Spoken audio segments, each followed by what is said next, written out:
What's up, guys? Back again. 2 videos, 1 day. Crazy, huh? So we got here Fwydchickn. I'm sure all of you guys have seen some version of this clip. We're going to choose this one because there's a MOBAZANE response as well. But it's Fwydchickn essentially saying that there's a chance that BTK might not make it to top 8.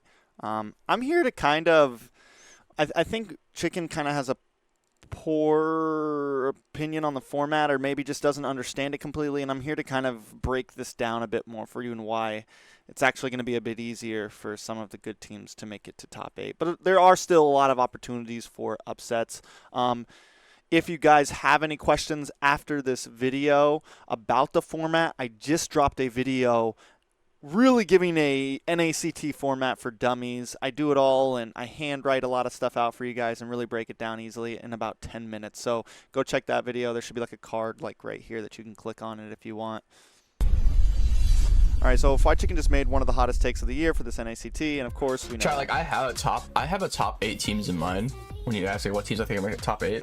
But the thing with the NACT format, like, there's a very real chance that I've been waiting for too long. Those top 8 I have in mind, there's a very good chance that those top 8 I have in mind don't make it because of the way the format is, where it's just like random. Where you have a seed, you have 1 seed and 2 seed, and basically 4 teams from each seed are going to be in like the top 8. I think. Okay. I don't know how. So, works, but like, and he kind of finished his whole thing up there with, I don't really know how it works. And I don't blame Chicken for this. I think he had an idea of how qualifiers worked, which is kind of wrong. He is right in a sense that a lot of it is randomized. This is the first time our qualifiers where so many good teams have been kind of very close to each other and stuff. The only thing I think is BTK, like you have a couple teams that were seeded out in like number 1, number 2, so they are split up, but there's still a lot more good teams. But the first thing is that upper round, I think only 2 teams from like the winners bracket go to the next stage, to whereas everyone else goes down to the lower bracket just like last year, and then things start to get a bit more spread up in the losers bracket. And 6 of those teams will move forward, right? But here's the big kicker, is that a certain amount of teams from each seed will be top 8. So if 1 seed has all the good teams and 1 seed does not, basically all the good teams will be rooted out, or a lot of the good teams will be rooted out, and then the other half will just have mediocre teams. So here's the thing. Even if those good teams are rooted out in the upper bracket, they go down to the lower bracket, and they still have a chance to move on to the next. They still have the whole lower bracket where they will face off, and they're not going to be super grouped up together in the lower bracket. Things get a bit more split up then. Just like previous seasons, it's always been the same. So even if we had the same exact qualifiers as last time, it's still a little confusing that Chicken thinks this. And it just goes to show why you guys should be kind of doing research on your own. The start.gg website with the bracket has been posted for a while now. Any of you guys can look at this stuff. Again, I don't blame Chicken. This is like very regular for players to not understand the formats. They are very busy playing. They are very busy training. They are very busy just, staying in the zone, making sure their team is up to par. And they normally have a team manager or something that kind of handles. It's like, listen, you guys are just going to register us, and that's that. Like, all we need to do is focus on playing. So it's not really Chicken's fault. Yes, he should probably know a little bit more about it, but it is what it is. So it's dependent on how the seeding is, not how good the team is. Again, of course, how good you are is a factor, but like, you get what I mean. If the qualifiers was the way he was explaining it, then yes, I would get what you mean. But no, I don't get what you mean, because even here's the real hot take of what I was going to get at earlier is, even if you completely lose in stage 1, there's going to be a whole nother 64 team qualifier that any team that lost can re-register for to get to stage 3. So there is more ample opportunity for a team that had a bad seed or bad bracket, or a very hard seed or hard bracket, to get in. There is ample opportunity. There's actually more opportunity this time for teams to make it into the top 8 than really ever before. There's also ample opportunity for, number 9, number 10, number 11, for top 16 teams. And again, I'm not going to go into full detail, but I have a video that you guys can check out that explains the format completely for you.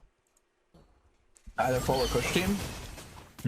Dude, I think I'm pretty sure. I kind of think Fall and Coach team are like going to make it to the top 8. They're actually both pretty solid, but there is a very real chance that BTK does not make it, given the fact that they're going 2-2 with so many of the decent teams. Like, they're doing worse in scrims than I thought they would be doing. Not having consistent scrims in a best out of 1 is very, very scary. Now there's top 16. I thought it was top 8. Why is it top 16? How's that work? I don't even know how the fucking tournament works. There you go. I have not like been looking into it. I just assumed it was the same format as last season, but they changed it again, I guess. There you What? go. So you're not making it out of qualifiers? And there's the thing, like that's why you kind of that's why I wish some of these guys would be a bit more careful about like the things they just say publicly, because they don't really, half the time they have no clue what they're talking about. 90% of the time when these guys talk, and this has been happening for a long time, Chicken, I love you, but Zayn's been for someone who's done it before. Chicken's been someone who's done it before. All basic, like all these guys have said things about formats and NACTs. I remember it happened before, and I mentioned something about it, and everyone got mad at me saying that I was just a hater. But the thing is they had no clue what they were talking about, and that's fine. But they should just kind of open with that, like, I don't really know how the format works. Here's my top 8, though. Whatever.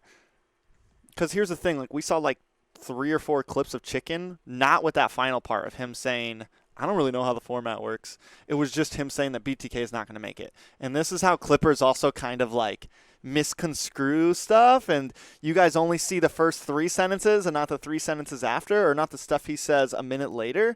And it happens to me all the time. It happens to everyone all the time. Clippers kind of really dog us here and there. It is what it is. Love you guys. Love that. I really love that. I love it. It really puts a smile on my face. It really does put a smile on my face. Seen Chicken's clip? No, I didn't watch. People just were telling me about it yesterday. If you lose the best of 1, you're out. No, there's a lower bracket. No, I didn't watch the Chicken clips. See, even Zayn does not understand that there is a stage 2. That even if he loses in the lower bracket, he still has a shot. And this is what I mean by a lot of these guys have no clue what's going on in the qualifiers. He's like, all he had to say, yeah, there's a lower bracket. Like, they don't know that there's a whole. And then I saw stage. that there was one posted. I didn't watch it. Just got it recommended to me. Puts a smile on my face. Really does. Hope BTK can pass top 8. Is that what you guys think of me now? Is that what you guys really think of me now? I hope. Gotta hope and pray that MOBAZANE can make it out of top 8. Yeah, thank you guys. Wow. Hope and pray, guys. Yeah. I'm so confused. Like, I hate to say this, but Tough battle. Tough battle, guys. Why do we think his team's like, all right, maybe everyone's going to think I'm like a Zayn rider here, but why do we think his team is so bad comparative to like any of the other top 7 teams? Like, I get that like maybe they've been going 2-2 in scrims and like going even in scrims, but that's not a horrible thing. They're not getting smoked by everybody in scrims. They're going 2-2. They're winning games off stream and stuff. They've got great players. Nicolette definitely probably has a little bit of rust, but the reality is maybe some of you don't remember, but she has always been a top 3 team mage. Always. Anytime she has played NACT, her team has made it to the top. And I'm not talking, and she's never even been part of a try-hard team normally. She's never been part of a Hoon team or a Zayn team. She's had, it used to be her and best player with like 3 mid-tier, B-tier, C-tier players. And still carrying, and still making it to top 3, top 2, has won NACT before. I mean, I think a lot of people are kind of sleeping on Nicolette. It is what it is. You have Basic, and whether you hate him or like him, he's always been a top 2 player.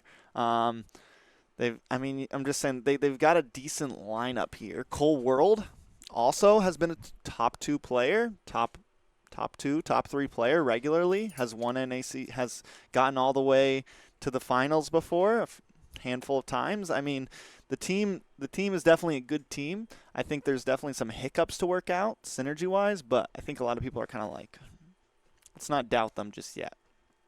If they whiff, if they don't make it a top 8, I'll eat my words and I'll say it on live stream. It is what it is. But I think For them not to make top 8 would be pretty crazy. That's it. Thank you guys so much for watching. Again, if you have any questions about the qualifier, you can check it out in the card above.